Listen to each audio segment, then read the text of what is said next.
Hey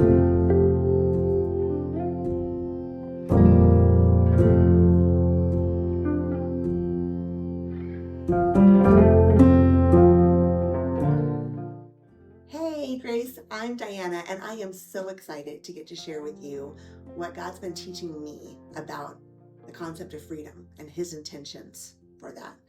If you know me, you know that I just got back the day before the 4th of July from Young Life Camp, and obviously walked into a world where we're talking a lot about freedom. And we're celebrating our freedom as Americans, and we're enjoying freedom and how we celebrate even. And I have learned so much recently about God's intentions for all kinds of things in life, from my kids and my relationship with them, and from my dogs. And I know it sounds crazy, but if you know me, you know that we have always had, since a year into Aaron's and my marriage, we have always had Rottweilers. Crazy, I know, but part of the reason we do is because of some characteristics about them that we just love. And one of them is the fact that they love their people. Rottweilers are specifically bred to be with their people and to protect them and guard them, but they view themselves as part of the family.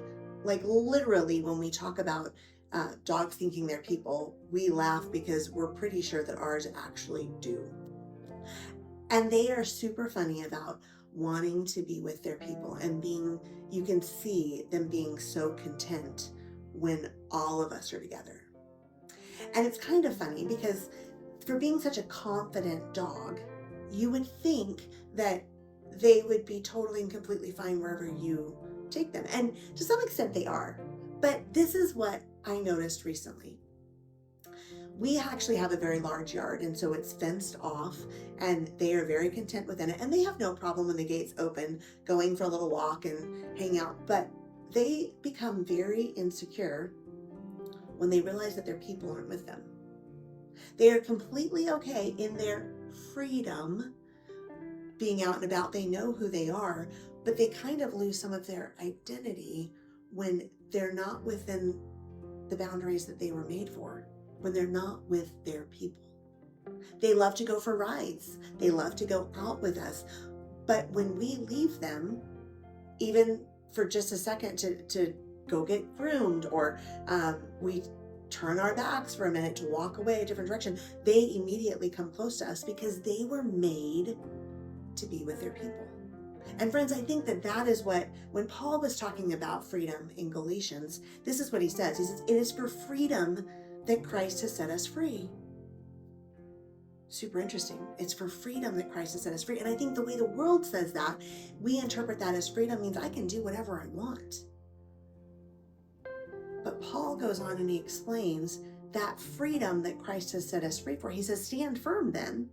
Don't let yourselves be burdened again by a yoke of slavery. And then he goes on to describe that slavery not as being something that man imposes on us, but something that we impose on ourselves. He says, when it comes to freedom, if you keep going down about halfway through in verse 13, he says, you were called to be free, but don't use your freedom to indulge the flesh.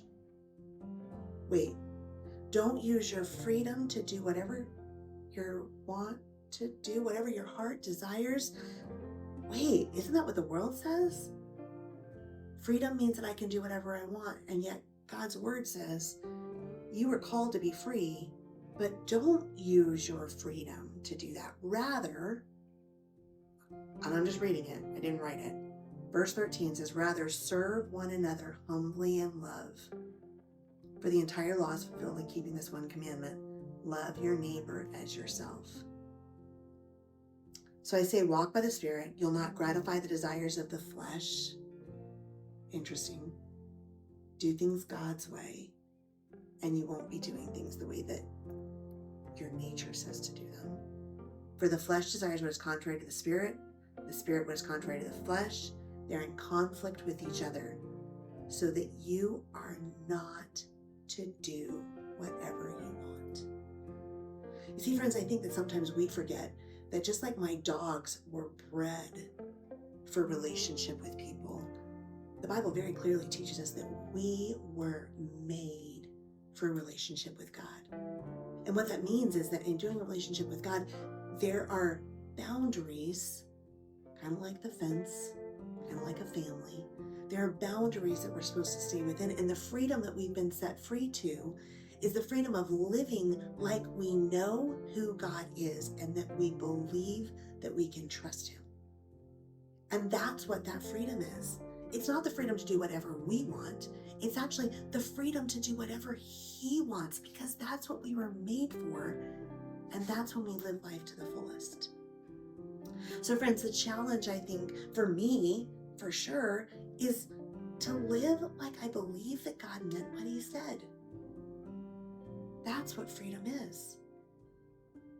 So I don't know about you, but I want to live that way today. Am I actually living like I believe that God meant what he said? That he's good, and he has my best interest at heart, and that I'm supposed to live like I know that I'm loved. Let's do it together.